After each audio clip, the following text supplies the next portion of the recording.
Ever wonder which forbidden films you couldn't see decades ago? Homosexuality was once so taboo that movies merely hinting at it faced brutal censorship. Yet these banned masterpieces fought their way from locked vaults to cultural landmarks.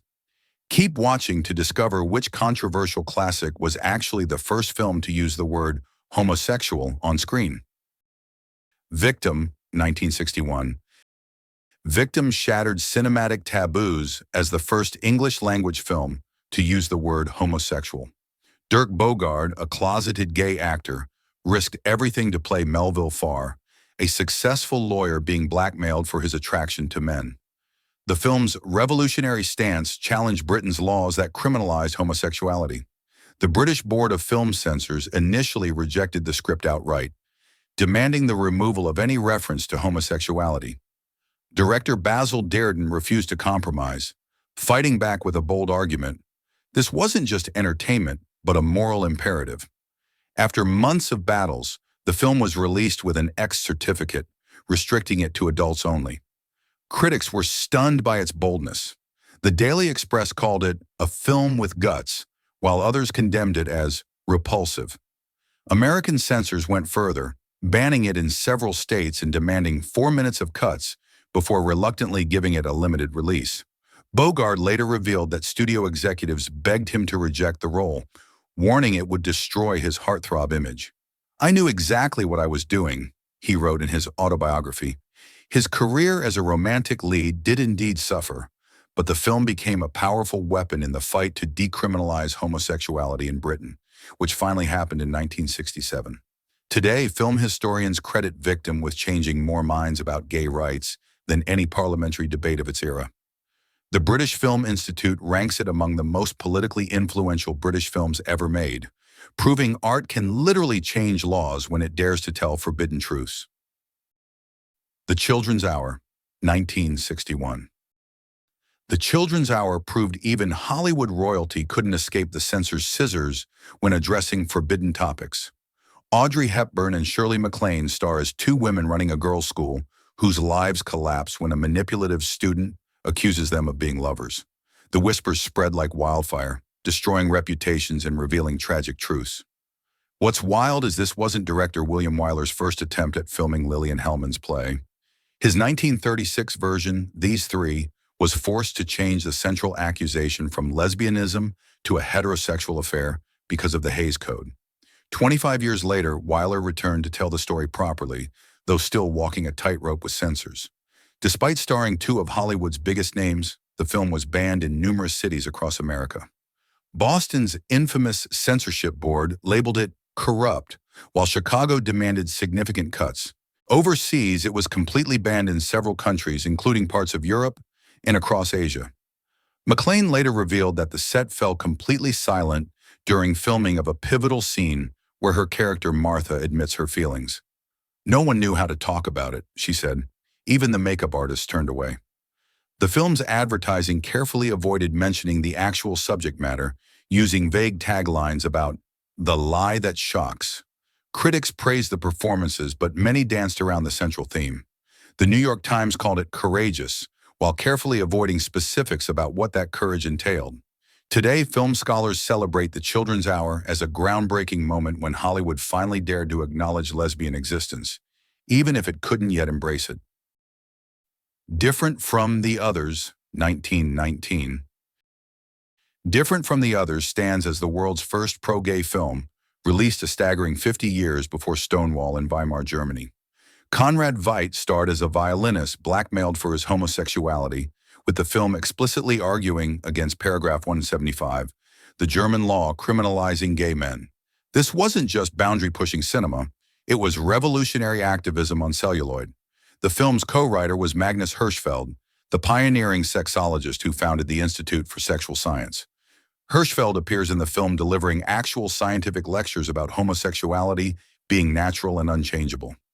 Imagine that, a major film presenting affirming scientific evidence about homosexuality in 1919.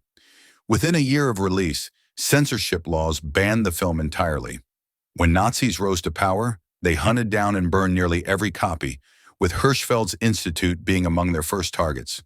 For decades, historians believed it lost forever, until a fragmented copy surfaced in Ukraine in the 1970s. Critics of the era were divided along political lines. Progressive papers praised its courage, while conservative outlets called for its destruction. One right-wing newspaper warned it would corrupt German youth for generations.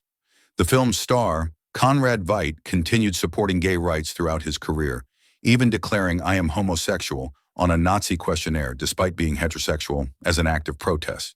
Today, what remains of this film is treated as a precious historical artifact.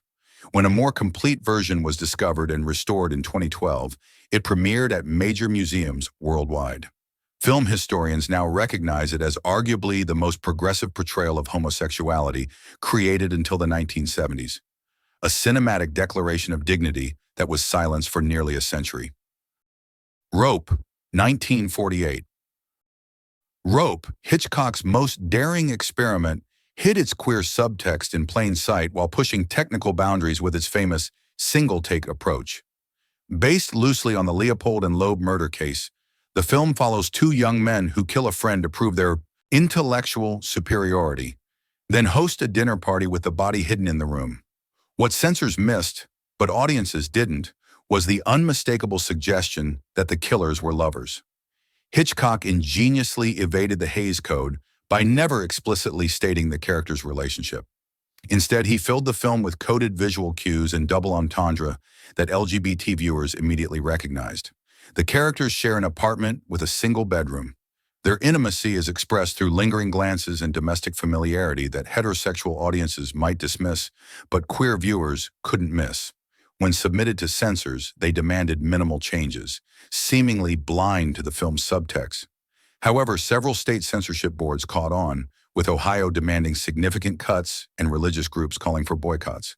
In England, the film received an adults-only X certificate, despite lacking any overt references to homosexuality. James Stewart, who starred in the film, later admitted he didn't initially grasp the subtext. "I knew something was strange about those fellows," he said in a 1970s interview, but Hitch never came right out and explained it. Meanwhile, Farley Granger, who played one of the killers, acknowledged in his autobiography that the gay subtext was intentional and discussed openly among the cast. Contemporary queer film scholars now recognize Rope as a masterclass in coded representation, proof that queer narratives existed in Hollywood long before they could be named. The film's claustrophobic setting and real-time structure perfectly mirror the suffocating experience of living in the closet, making Rope not just a technical achievement, but a brilliant metaphor for queer existence in mid-century America. Tea and Sympathy, 1956. Tea and Sympathy dared to challenge 1950s masculinity with its story of a sensitive boarding school boy, tormented for being insufficiently manly. Branded with the era's coded slur, "sister boy," Tom is rescued by the housemaster's wife who offers both emotional and physical comfort. The film walks an extraordinary tightrope, addressing homosexuality without ever naming it directly. Director Vincente Minnelli, himself the subject of rumors about his sexuality, crafted a film that spoke directly to queer viewers while maintaining just enough plausible deniability for censors. The original Broadway play was more explicit, but MGM demanded significant changes, including a moralizing epilogue showing the wife regretting her actions. A compromise Minnelli later called "the worst concession I ever made." Despite these changes, the film faced fierce resistance. The Catholic Legion of Decency condemned it as morally objectionable, while several southern states banned it entirely. Overseas distributors cut different scenes, resulting in versions that range from 94 to 122 minutes. In some countries, the film didn't see release until the 1970s. John Kerr, who played Tom, received hate mail accusing him of promoting deviance. "People thought I must be like the character," he later recalled. "Studio executives warned me not to play that kind of role again if I wanted a career."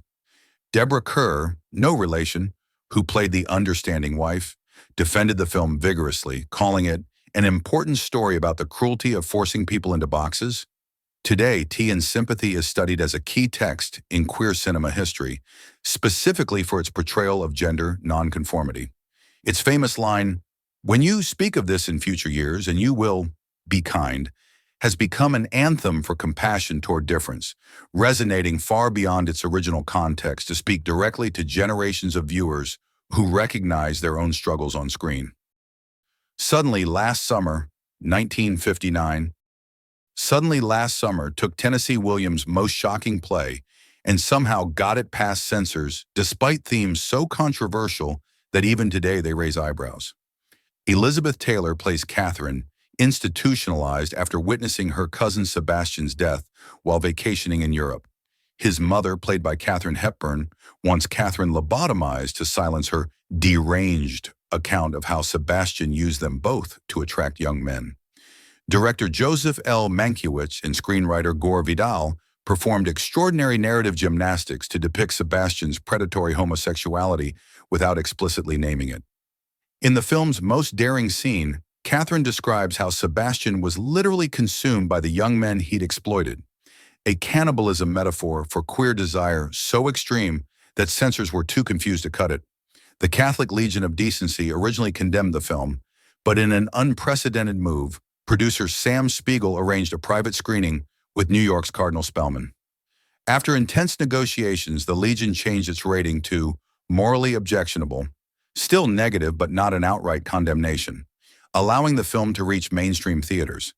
Critics were divided, but audiences were fascinated, making it a box office hit despite, or perhaps because of, its taboo subject matter.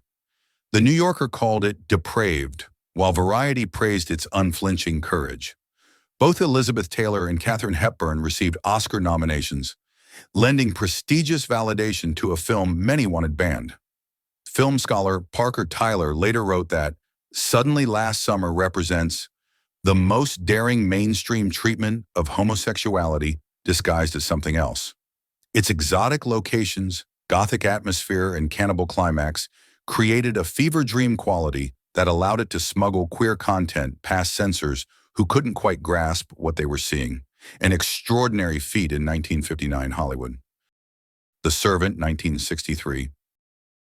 The Servant slithered onto screens, delivering a masterclass in power dynamics wrapped in homoerotic tension so thick you could cut it with a knife. Dirk Bogarde plays Barrett, a manservant who slowly manipulates and dominates his aristocratic employer Tony, turning their relationship into something far more complex than master and servant. This psychological thriller used class warfare as a smokescreen for exploring forbidden desire. Director Joseph Losey and screenwriter Harold Pinter crafted scenes dripping with subtext. When Barrett bathes Tony, massages him, and dresses him, the physical intimacy creates an almost unbearable tension. Their power struggle plays out in lingering glances through mirrors and doorways, with the camera itself becoming voyeuristic. British censors demanded multiple cuts, particularly to scenes involving Tony's fiancée Susan, who immediately recognizes the homoerotic nature of the men's relationship. American distributors went further, cutting nearly 8 minutes and still earning an adults-only classification. Some U.S. cities, including Boston and Chicago, banned it entirely. Critics recognized the subversive elements even when they couldn't directly name them.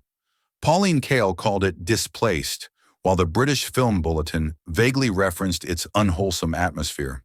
Bogarde later wrote that the film was clearly about power through possession, and that includes physical possession, though even he wouldn't explicitly mention homosexuality in interviews until years later. The film's lasting power comes from its refusal to provide easy answers. Are Barrett and Tony literally lovers? Is their relationship a metaphor for class struggle? This ambiguity allowed it to slip past censors while speaking directly to queer viewers who recognize the coded language of desire on screen. Today, The Servant is studied as a pivotal moment in British cinema where queer subtext became the text itself, hiding in plain sight for those with eyes to see. Sunday, Bloody Sunday, 1971. Sunday, Bloody Sunday shattered cinematic barriers with the first consensual, romantic male kiss in mainstream cinema. John Schlesinger's unflinching drama follows a doctor and a divorcee who knowingly share a younger male lover, creating a love triangle where homosexuality is treated with unprecedented normalcy. Schlesinger, himself gay, insisted the film would present gay love without apology or tragic ending. Peter Finch, a straight actor, initially refused the role, then accepted on the condition the script wouldn't be watered down. When filming the pivotal kiss with Murray Head, crew members walked off the set in protest. Finch later said, "If we're going to do it, let's really do it," and delivered one of cinema's most groundbreaking moments without flinching. The film faced distribution nightmares. United Artists demanded extensive cuts for American release, while countries including Ireland, South Africa, and most of South America banned it outright. In Australia, censors approved it only for segregated screenings. Men and women couldn't watch it together. Critics praised its artistry, while revealing their prejudices. The New York Times called it intelligent, but questioned whether audiences were ready for such content. Meanwhile, Schlesinger received death threats, and theaters showing the film reported vandalism and bomb scares in multiple cities. Glenda Jackson, who starred opposite Finch, later recalled the film's polarizing reception. "We knew we were making something revolutionary, but the hatred shocked even John, who'd been prepared for controversy. That revolution was presenting homosexuality not as an issue to be solved, but simply as another form of human connection." Today, film historians mark Sunday, Bloody Sunday, as the moment when queer cinema stepped out of the shadows of metaphor and into the light of authentic representation. A quiet landmark that changed everything that came after. The Killing of Sister George, 1968. The Killing of Sister George delivered lesbian representation so provocative it became the test case for Hollywood's crumbling censorship system. Beryl Reid stars as June, an aging soap opera actress whose character, Sister George, is being killed off as her real life spins out of control. When her younger lover Childy begins an affair with a television executive, June's rage builds toward an explosive climax. Director Robert Aldrich fought epic battles with censors over the film's unprecedented lesbian love scene. The original cut included nearly 7 minutes of intimate footage between Childy and the executive. Footage so explicit that MPAA chairman Jack Valenti personally reviewed it. The board created the new X rating specifically for this film, marking a pivotal moment in censorship history. Even with the X rating, the film faced extraordinary restrictions. Theaters required signed waivers from patrons acknowledging the content. Several major cities banned it entirely, while international censors demanded different cuts in each country. In Britain, nearly a quarter of the film was removed before release. Critics seemed more troubled by the film's honest portrayal of lesbian life than its explicit content. Time magazine complained it depicted a world of utter degradation, while Variety accused it of exploiting perversion. Yet the film found passionate defenders, particularly among lesbian audiences starved for representation. Coral Brown, who played the executive, later revealed that during filming of the controversial love scene, Aldrich cleared the set of all male crew members and operated the camera himself. "He understood this wasn't exploitation," she said. "It was truth." That commitment to authenticity makes Sister George revolutionary despite its dated elements. A film that dared to present lesbian desire as both ordinary and worthy of serious dramatic treatment decades before mainstream cinema caught up. Desert Hearts, 1985. Desert Hearts revolutionized lesbian cinema by daring to give its characters a happy ending, a radical act in 1985. Set in 1959 Reno, it follows Vivian, a conservative English professor seeking a divorce, who falls for Kay, a free-spirited younger woman. Their slow-burn romance builds toward what critics still consider one of the most authentic love scenes in cinema history. Director Donna Ditch mortgaged her house and spent years raising the budget independently after every studio rejected the script. She insisted the film would avoid stereotypical tragedy. No one dies, becomes straight, or goes insane because they're lesbian. This commitment to positive representation was revolutionary at a time when queer characters typically existed only to suffer. Despite winning critical acclaim at film festivals, Desert Hearts faced distribution challenges. Theaters in conservative areas refused to show it, while others insisted on late-night screenings only. In several southern states, religious groups organized protests, with theaters receiving bomb threats in Texas and Georgia. The film's love scene caused particular controversy. Cinematographer Robert Elswit created a 5-minute sequence of remarkable tenderness, focusing on faces rather than bodies. When the MPAA demanded cuts for an R rating, DH refused, arguing male-female scenes with identical content received less scrutiny. After appeals, the film received an R rating intact. Film critic B. Ruby Rich later coined the term New Queer Cinema, partly in response to Desert Hearts, writing that it changed what audiences could expect from lesbian characters. Patricia Charbonneau, who played Kay, faced career backlash, but never regretted her role. At every screening, women would wait to thank me, often crying, saying they'd never seen themselves on screen before.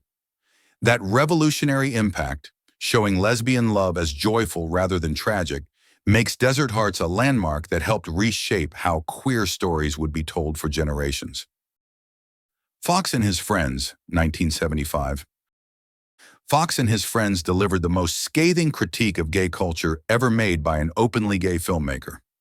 Rainer Werner Fassbinder directed and starred as Franz, a working-class carnival performer who wins the lottery only to be systematically exploited by his upper-class boyfriend and friends. The film mercilessly exposes how class divisions persist even in supposedly liberated queer communities. What made the film truly revolutionary was its refusal to portray gay characters as either victims of society or paragons of virtue. Instead, Fassbinder showed them as fully human, capable of the same cruelty, manipulation, and status-seeking as anyone else. This unflinching portrayal angered many who wanted more positive representation. German authorities initially restricted the film to adults-only screenings, while in America, distributors demanded cuts to several explicit scenes. In more conservative countries, including Spain under Franco's regime, it was banned outright. Even in supposedly progressive film circles, many theaters refused to program it, uncomfortable with its harsh critique of gay bourgeois life. Critics were divided, with many missing the point entirely. The New York Times called it unsettling, while German critics accused Fassbinder of betraying the gay community. Prominent gay activists condemned it for showing homosexuality in a negative light at a time when positive portrayals were politically necessary. Fassbinder refused to apologize, famously stating, "The film is not about homosexuals, it's about how the strong live off the weak regardless of their sexual orientation." This insistence on treating gay characters with the same complex scrutiny as straight ones was decades ahead of its time. Today, Fox and His Friends is recognized as perhaps the first gay film that refused to pander to either straight audiences or gay ones. A work of radical honesty that laid bare uncomfortable truths about how power operates even in marginalized communities. Sebastiane, 1976. Sebastiane exploded onto screens as cinema's most unapologetically homoerotic vision, depicting the martyrdom of Saint Sebastian as an exercise in religious ecstasy and queer desire. Derek Jarman's audacious debut feature was filmed entirely in Latin, with a cast of beautiful young men spending most of their screen time in minimal clothing, transforming a religious story into a celebration of the male form. The film's most controversial aspect wasn't just its nudity, though there was plenty, but its radical reimagining of religious iconography through a queer lens. Sebastian's arrow-pierced body, long fetishized in art history, becomes explicitly homoerotic. Jarman films the saint's execution like a love scene, with lingering slow-motion shots of penetrating arrows that transform violence into ecstasy. British censors demanded extensive cuts, but eventually passed an edited version with an X certificate.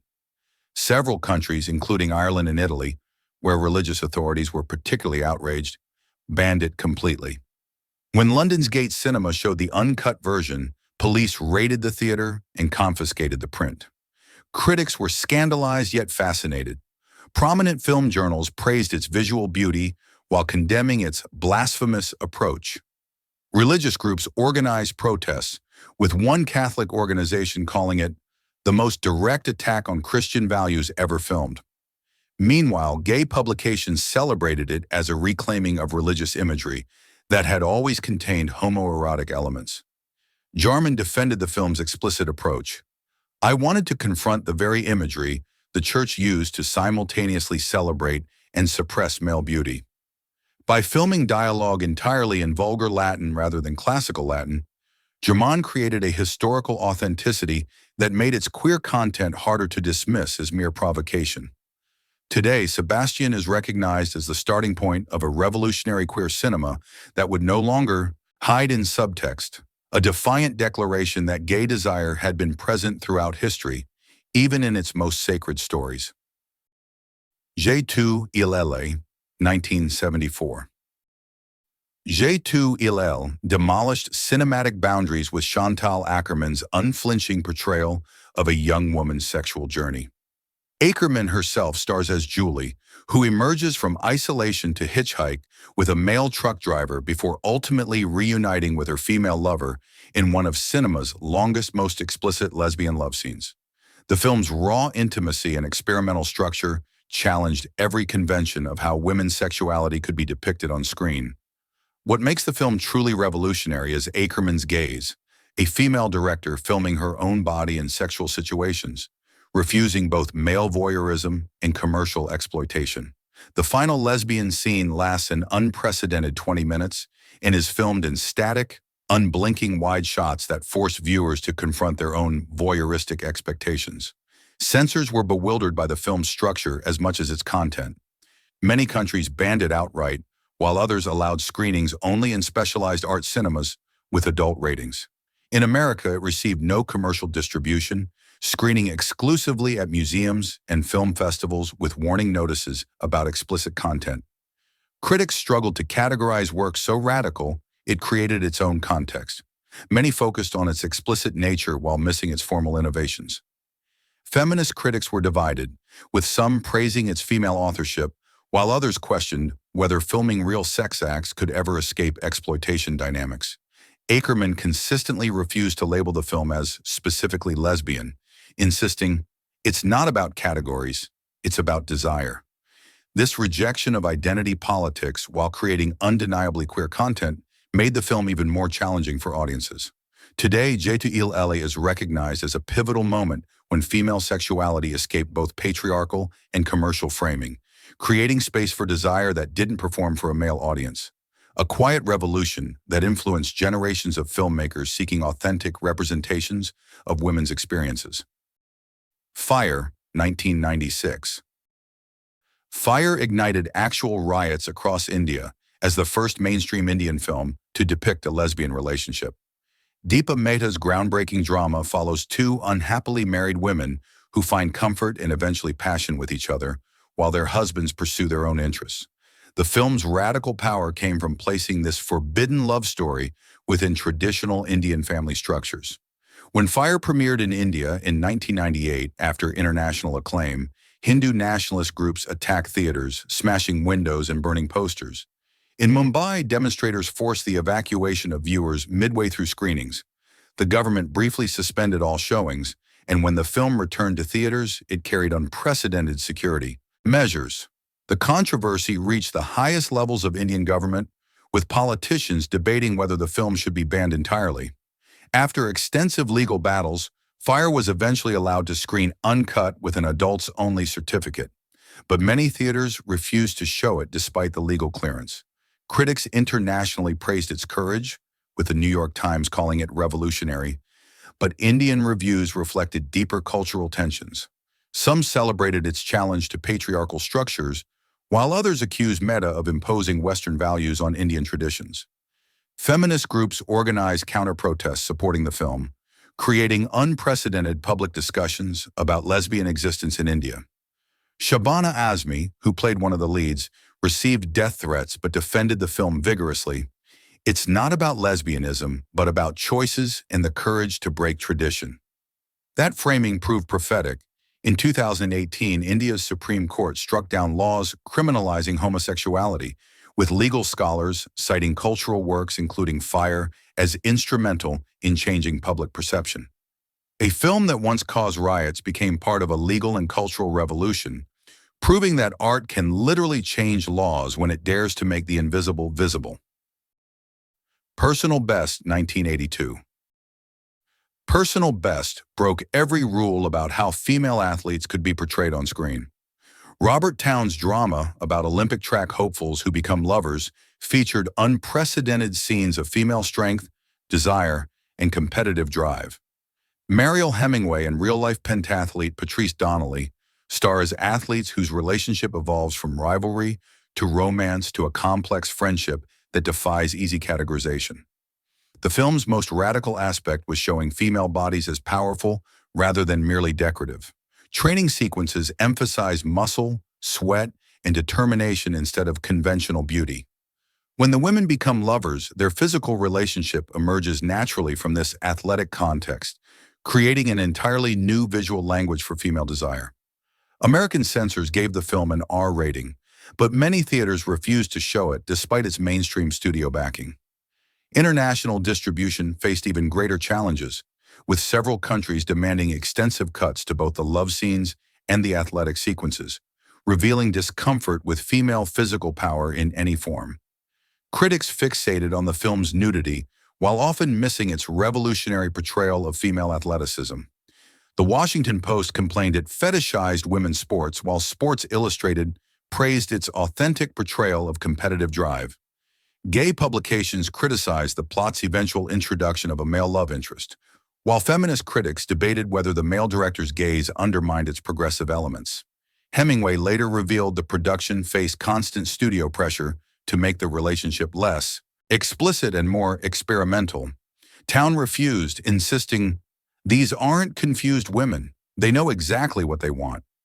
That insistence on treating female desire, both athletic and romantic, as straightforward rather than pathological, made Personal Best revolutionary despite its compromises. It created space for female characters whose bodies weren't primarily for male pleasure, establishing new possibilities for how women's physical power could be portrayed on screen. There you have it, 15 banned films that pushed boundaries, challenged censors, and eventually became recognized as queer classics. Which one surprised you most? Did you know about the film that actually helped change laws in Britain? Drop your thoughts in the comments below. And here's a question to ponder. If these films were revolutionary when they were released, what contemporary films might be considered groundbreaking classics 50 years from now, despite today's controversies? The line between provocative and prophetic is often only visible in hindsight.